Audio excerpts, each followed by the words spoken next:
Good evening. Tonight will be the last night that we specifically look at the benefits of koinonia.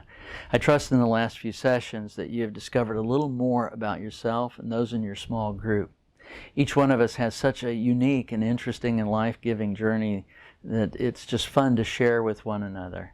In today's world, there are actually just very few places you can do this. In his book, Bowling Alone, The Collapse and Revival of American Community, Robert Putnam, he writes about the decline of social engagement during the 20th century. He demonstrates that organizational membership, and that includes religious services, attending club meetings, interacting with others face-to-face in community, has dramatically declined over the past several decades. The analogy he uses is that while more people are bowling, fewer and fewer people bowl in leagues. They're bowling alone. He discovered that connections in the workplace and with family and friends have declined just as well. Volunteering, reciprocity, trust in others have declined since the 50s. He found that older Americans are often more engaged socially than younger Americans. Many of them won't even answer the phone, that is, the younger ones. He argues that while the generation born before World War II was and remains more engaged, what happened was there was a trajectory that the baby boomers and the Gen Xers got on where they gradually became more individually focused, less engaged in society. Now I'll add that since his book was written, we've experienced the full rise of social media. The millennials have all but abandoned face-to-face involvement, preferring texting to talking to the first person, role-playing games, and invented identities on the internet to basic human interaction. The decline of human contact, also known as human contact being known as social capital, has consequence. When human contact is high, children do better in school. Neighborhoods are safer. People prosper and the government's better and people are happier and healthier. As contact descends into the hostile, antagonistic, and honestly unsympathetic Twitterverse, there's a measurable increase in depression, crime, suicide, and a whole host of other social problems. While increasing social capital is not an easy task, it must be done. The church, I believe, remains the final institution with the capacity to recover it. You see, the notion of koinonia is not simply another thing to engage in church. It is in fact the life of the church, and society is enhanced because of it.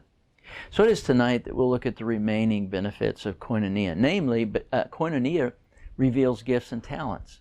Koinonia meets practical needs, and last but by no means least, koinonia gives us opportunities for healing through resolving past and current conflict. So how does koinonia meet practical needs? I mean, when somebody has a need, there must be a mechanism to communicate it to others, right? Other than GoFundMe. We don't know if someone is in need of transportation, money, or other resources unless we talk to one another. John Donne stated, "No man is an island entire of itself. Every man is a piece of the continent. We're all a piece of something larger than ourselves." Goodness, I mean, you would think that would go without saying, but it is not always easy to share what you may need. For our practical needs to be met, they can only be shared when our emotional need for safety and trust are met. That is best met in koinonia. In Matthew 15, we read that after spending some time alone with his disciples, Jesus returned to his habit of meeting the practical needs of people. He met people's physical needs, and he fed them. Some theologians critique some forms of Christianity for focusing on meeting needs instead of glorifying God. The critique is somewhat right, but it's also partly wrong. Jesus met people where they were, how they were, and he met both their spiritual and practical needs. I mean, Christ's initial acts of compassion in Matthew 15, even though misunderstood by almost the entire crowd, nevertheless led to, we're told in 15:31, They glorified the God of Israel. When we share our lives with one another, we'll be able to find ways, both small and large, to help each other practically, be it buying groceries after a medical procedure, transportation to the airport, or any of a myriad of ways to show practical care. Now, secondly, Koinonia reveals gifts and talents. Last year, as it turned out, our group had a desire to sing. Now, I'm by no means a singer, barely congregational singing qualified. But you know what? We translated, including me, that desire into singing Christmas carols around our entire neighborhood. We went to an external musical presentation, and one of our number even sang there, as well as a solo here in the chapel. None of those things would have happened were we not in our small group. Have you ever asked yourself the question, how do I discover my spiritual gift? Likely you have, but have you ever asked the question that logically precedes it? That is, what are spiritual gifts? And even more fundamentally, why did God give spiritual gifts? A spiritual gift is a God-given capacity given by the Spirit of God to each believer to carry out their function in the body of Christ. The primary thrust of Ephesians 4 is the effective functioning of the body of Christ. Paul is clear as he tells us that it's dependent upon each individual part of the body doing their part. Spiritual gifts enable us to carry out our task within the body of Christ. And I mean, in 1 Corinthians chapter 12, Paul covered the same thing. Every part of the body is essential for the well-being of the body. And when one member fails to do his part or her part, the whole body suffers. So there's two things that I want to point out about this. Again, they should be obvious, but some people and even some theologies seem oblivious to them. Namely, spiritual gifts are not given to the benefit of the individual, but for the entire body. To think of spiritual gifts in a competitive or personal consumption kind of way misses the point entirely. While some are more prominent, no gift is exalted above another, precisely because it is the same Spirit of God who determined the gift and who would receive it. Any fighter pilot will tell you that they're merely pedestrians without the maintainers. Yes, the pilot may get more credit, but without the wrench turner, there would be no pilot. Second, since spiritual gifts are given to enable us to carry out the function of the body, then we should presume that spiritual gifts which correspond to each other, to each function, is present. To put a finer point on it, First Colony Bible Chapel has all the gifts required for the body to function. Now, they may not all be being exercised, but they are all embedded in our fellowship. Small groups are the most natural place for Koinonia to have its anticipated results by allowing people at that nuclear level to express both their gifts and talents.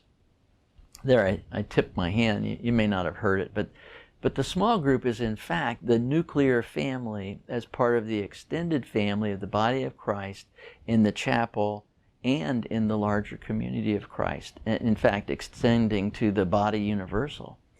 But that discussion's for another time. Suffice it to say that small groups, programmatic or not, are not optional.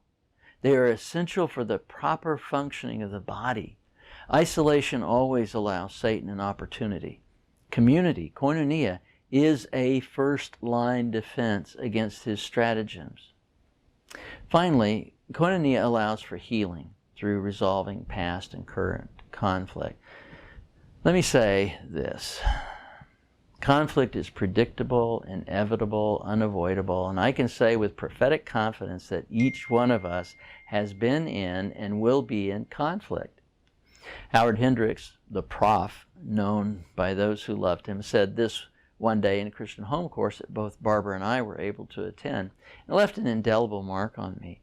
You cannot discipline a child you do not play with. Now, I take that to mean that yes, you can punish, but you will not discipline. Why? Discipline is born from love and relationship. Discipline can change the trajectory of your life. Punishment will too, but not in a positive way. It'll produce bitterness, anger, and resentment. Discipline, on the other hand, is seen as in our best interest. Even God disciplines those He loves, according to Hebrews 12:6. But He does not punish. Punishment is for those who are not in relationship with Him. That tells me that in order to resolve conflict, we must be in relationship. Now, no relationship is immune from conflict. However, when managed in the context of relationship in the Bible, conflict can produce positive change and deepen the opportunity for spiritual and relational growth. The reasons for this are relatively simple. Let's take muscles, for example. Muscle development through weightlifting is a fascinating process. The muscle does not get larger by growing outwardly, but inwardly. You say, John, that doesn't make a lot of sense. But it does. You see, growth occurs from a healing process that happens when the weights lifted cause tiny tears in the internal muscle fabric. It's called hypertrophy. And it is, in fact, the goal of anyone who desires increased muscle size, whether you're familiar with the term or not. It is when muscle size increases because of an increase of the muscle fiber size, and that only occurs after a vigorous workout when your muscles sustain those fibers tiny tears. And your body naturally responds to this damage with an overreaction that repairs the tears and rebuilds the fiber larger and thicker. Kind of like scar tissue results from a cut, except for with muscle, it's muscle and not scar tissue.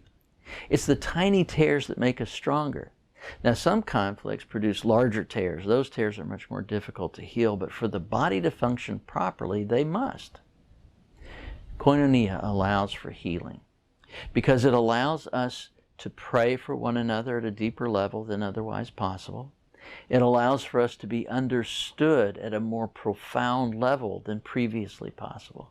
It creates a context where who we really are may be seen, appreciated, accepted, and valued. You see, the tiny tears and the larger ones can only be healed in one context, the context of love. And so it is that I will leave you with this final word, which describes the way of love. Let it be said that that is our way. If I speak in the tongues of men and angels but have not love, I'm a noisy gong or a clanging cymbal. And if I have prophetic powers and understand all mysteries and all knowledge, and if I have all faith so as to remove mountains but have not love, I'm nothing.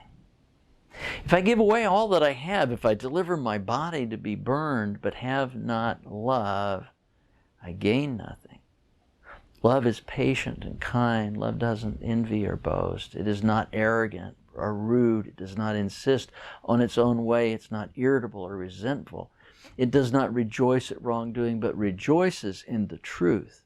Love bears all things, believes all things, hopes all things, endures all things. Love never ends. As for prophecies, they'll pass away. As for tongues, they'll cease. As for knowledge, it will pass away. For we know in part and we prophesy in part, but when the perfect comes, the partial will pass away. When I was a child, I spoke like a child, I thought like a child, I reasoned like a child. When I became a man, I gave up childish ways. For now we see in a mirror dimly, but then face to face. Now I know in part, then I shall know fully. Even as I have been fully known, so now faith, hope, and love abide, these three. But the greatest of these is love. Over the past several weeks, we saw that Koinonia empowers our relationship with God, challenges us to be more Christ-like, meets our needs to be loved and to love, makes us resilient. That is, it bears us up mentally, physically, emotionally, and spiritually. It reveals gifts and talents, meets our practical needs.